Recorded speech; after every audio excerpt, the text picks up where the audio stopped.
In July, you and the Attorney General released a memo claiming that, quote, no further disclosure would be appropriate or warranted. In a few short months, how did you go from being a crusader for accountability and transparency for the Epstein files to being a part of the conspiracy and cover-up? The answer is simple. You said it yourself, because of who's on that list. Donald Trump's relationship with Epstein over the years is well documented. A week ago, the Oversight Committee released Trump's disturbing birthday book, Note to Epstein, written over a drawing of a woman's naked body, referring to a, quote, wonderful secret. Raskin's sharpest point wasn't rhetorical, it was procedural. If Congress obtained a Trump-Epstein document from the estate rather than the FBI, that gap matters. Transparency that depends on who is named is not transparency at all. It turns disclosure into a political tool instead of a justice mechanism. The danger here isn't speculation, it's precedent. Once an agency decides some names deserve protection while others face exposure, every investigation becomes suspect. That's when truth stops being a standard and starts being a strategy. Before we dive into the full story, don't forget to like and subscribe so you don't miss the next one. Now, all that in mind, let's walk through the clips to the show, and along the way I will break down not just what was said, but what was really going on in the next studio. Now let's get into it. In July, you and the Attorney General released a memo claiming that, quote, no further disclosure would be appropriate or warranted. In a few short months, how did you go from being a crusader for accountability and transparency for the Epstein files to being a part of the conspiracy and cover-up? The answer is simple. You said it yourself, because of who's on that list. Donald Trump's relationship with Epstein over the years is well documented. A week ago, the Oversight Committee released Trump's disturbing birthday book, Note to Epstein, written over a drawing of a woman's naked body, referring to a, quote, wonderful secret. The Oversight Committee obtained the note from the Epstein estate, not from the FBI, raising questions again of whether the FBI has been withholding documents. While you're unleashing the FBI to cater to Trump's desire to shut down the Epstein inquiry, the first 9 months of the Trump presidency have seen a spate of political violence and domestic terror events. The important position at the FBI requires a leader who puts public safety and national security and the rule of law first. I'm afraid, Director Patel, you've given us reason to believe you've used the powers of the FBI to serve Donald Trump and his agenda of partisan retribution. You've broken your promise not to do that. You've betrayed Jeffrey Epstein's victims and survivors. You've turned your back on the career law enforcement officers of the FBI, and as a result, you've left all of us less safe than before. Last, you share J. Edgar Hoover's dangerous obsession with blind loyalty over professionalism and effective public policy. For Hoover, it was blind loyalty to him in keeping his secrets. For you, it's blind loyalty to Donald Trump in keeping his secrets. During your confirmation, it was widely noted on all sides that your primary qualification was your unwavering loyalty to Trump. Unlike other directors, you had no work experience at the FBI, but you had made over 1,000 media and political appearances in support of Trump's campaign. Your Senate confirmation vote was 51-49, the closest in history, with your opponents warning you were not qualified and had no interest in actually developing the qualifications for the job. I hoped that they were wrong. Alas, they were not. While most other new FBI directors drew on their experience as FBI agents, you didn't have that. But you did write a picture book trilogy for children ages 5 and up based on your experience clashing with President Trump's political enemies. In your book, you describe your literary alter ego, Kash the Knight, as a wacky, easily bored wizard carrying out King Donald's vengeance by driving his enemies out of the kingdom. In the books, King Donald is besieged by the evil Hillary Queentown, but saved in the end by Kash. Then Kash goes on to catch mules who are stealing the 2020 election for the great King Donald from Sleepy Joe. And then in the third book, Kash takes down the Dragon of the Jalapenos, nicknamed the DOJ.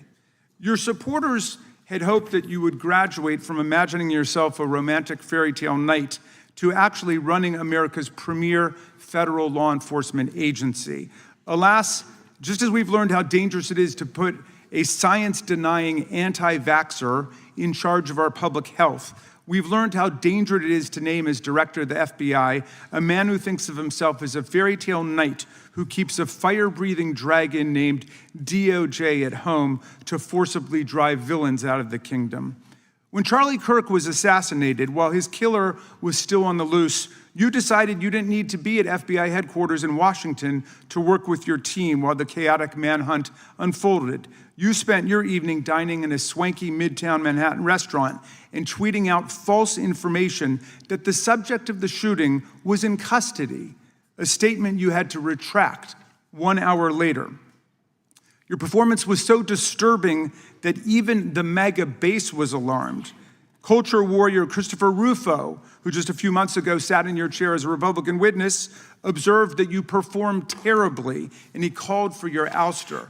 The FBI might be able to survive your delusions of grandeur and the explosively volatile temper that was on display yesterday in the Senate. But the intractable problem is that you are running the FBI not as a law enforcement agency charged with keeping the American people safe, but as a political enforcement agency working directly for the president's vengeance campaign. 7 months in, it's impossible to overstate the destruction, chaos, and demoralization you've brought to the FBI and its workforce and the resulting danger your actions have caused to our country. You've been systematically purging the FBI of its most experienced and qualified agents, division leaders, and experts in counterterror, counterintelligence, and cybersecurity, precisely the people who have the expertise you lack and which the FBI and the country need.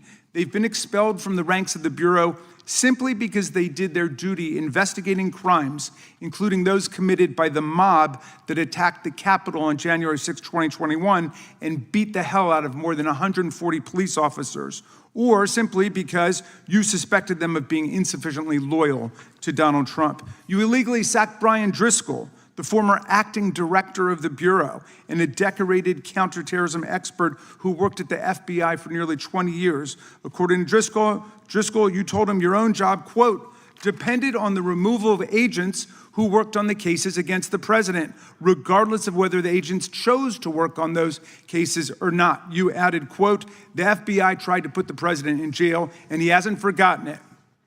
You forced out the leader of the Salt Lake City field office, Mehtab Saeed, just weeks before Charlie Kirk's assassination, depriving the FBI of an experienced counterterrorism expert described by her colleagues as absolutely the best and legendary. She would have led the FBI's manhunt had she not been fired. When Trump decided that rounding up immigrants with no criminal records was more important than preventing crimes like human trafficking of women and girls, drug dealing, terrorism, and fraud, you ordered the 25 largest field offices to divert thousands of agents away from chasing down violent criminals, sex traffickers, fraudsters, and scammers to carry out this immigration crackdown. Director Patel, you treated the men and women at FBI with disrespect and paranoia. You've assembled a roving band of freelancing henchmen within your office and charged them with conducting unauthorized investigations, targeting and harassing career FBI employees. Amazingly, you forced senior leadership to repeatedly take polygraph tests to prove their political loyalty and pushed out leaders who refused these demeaning exercises. And now we're seeing one very clear reason why you want to build a political FBI. The Epstein files. You want an FBI blindly loyal to Trump and to you as his enforcer so you can continue your cover-up of a massive international sex trafficking ring with more than 1,000 victims, betraying all of the survivors of the sexual violence. Before you got in this job, you called for full release of the Epstein files, telling podcaster Benny Johnson that the only reason the list was not released by DOJ and FBI was, quote, because of who's on that list. Upon your confirmation, you promised that, quote, there will be no cover-ups, no missing documents, no stone left unturned, and anyone from the prior or current Bureau who undermines this will be swiftly pursued. This spring, you ordered hundreds of agents to pore over all the Epstein files, but not to look for more clues about the money network or the network of human traffickers. You pulled these agents from their regular counterterrorism or drug trafficking duties to work around the clock, some of them sleeping at their desks, to conduct a frantic search to make sure Donald Trump's name and image were flagged and redacted wherever they appeared, whether an email, a text, a letter, an interview, a photograph, or a video. In May, Attorney General Bondi reportedly told Trump that his name had indeed appeared multiple times throughout the Epstein files. And not long thereafter, in July, you and the Attorney General released a memo claiming that, quote, no further disclosure would be appropriate or warranted. In a few short months, how did you go from being a crusader for accountability and transparency for the Epstein files to being a part of the conspiracy and cover-up? The answer is simple. You said it yourself, because of who's on that list. Donald Trump's relationship with Epstein over the years is well documented. A week ago, the Oversight Committee released Trump's disturbing birthday book, Note to Epstein, written over a drawing of a woman's naked body, referring to a, quote, wonderful secret. The Oversight Committee obtained the note from the Epstein estate, not from the FBI, raising questions again of whether the FBI has been withholding documents. While you're unleashing the FBI to cater to Trump's desire to shut down the Epstein inquiry, the first 9 months of the Trump presidency have seen a spate of political violence and domestic terror events. We saw deadly attacks on political figures on both the left and the right. The brutal assassination of Minnesota Democratic House Speaker Melissa Hortman and her husband, and the attempted murder of Democratic State Senator John Hoffman and his wife, who miraculously survived a combined 17 gunshots. Institutions like the FBI are designed to survive presidents, parties, and political cycles. Raskin argues that Patel reversed that logic, reshaping the Bureau around personal allegiance. Purging career investigators doesn't just remove dissent, it erases expertise. Counter-terror work, cyber defense, and complex criminal investigations rely on institutional memory. When those skills are treated as disposable, the consequences show up in real-world insecurity. Loyalty can feel efficient, but the rule of law was never meant to be efficient. It was meant to be independent. We saw an arsonist set Pennsylvania Governor Josh Shapiro's residence on fire. And of course, last week, we saw the horrific, cold-blooded assassination of Charlie Kirk in Utah that has shaken the nation. 1 minute after Charlie Kirk was shot in the neck, a 16-year-old shooter in Evergreen, Colorado, radicalized by white supremacist ideology online, opened fire and critically wounded 2 other students at Evergreen High School. We've seen lethal anti-Semitic violence, including the murder of 2 young Israeli embassy staffers just blocks from the Capitol, and then in the attack on a gathering of Jewish people in support of hostages held in Gaza in Boulder in June. We've seen continued mass shootings at schools, like the domestic terror incident at a Catholic school in Minneapolis last month, which killed 2 children and wounded 18 others. And in August, a man fired more than 500 bullets at the Centers for Disease Control and Prevention, killing a police officer who was a Marine veteran and a father. People like Melissa Hortman and Charlie Kirk should be able to participate in politics as elected officials or active citizens without being shot down in cold blood in the United States of America. People should also be able to go to elementary school, to middle school, to high school, to work, to the mall, and to church without being shot down in explosions of gun violence. The important position at the FBI requires a leader who puts public safety and national security and the rule of law first. I'm afraid, Director Patel, you've given us reason to believe you've used the powers of the FBI to serve Donald Trump and his agenda of partisan retribution. You've broken your promise not to do that. You've betrayed Jeffrey Epstein's victims and survivors. You've turned your back on the career law enforcement officers of the FBI, and as a result, you've left all of us less safe than before. The Epstein case carries extraordinary weight because it involves victims who were silenced for years. That's why Raskin's accusation hits hard. Redirecting investigators to redact names instead of exposing networks flips justice on its head. Whether or not every claim proves true, unanswered questions erode public confidence. Oversight isn't about declaring guilt, it's about demanding consistency. In a democracy, withholding information is as powerful as releasing it, and far more dangerous when done quietly. Don't forget to like and subscribe in Other not to miss the next one.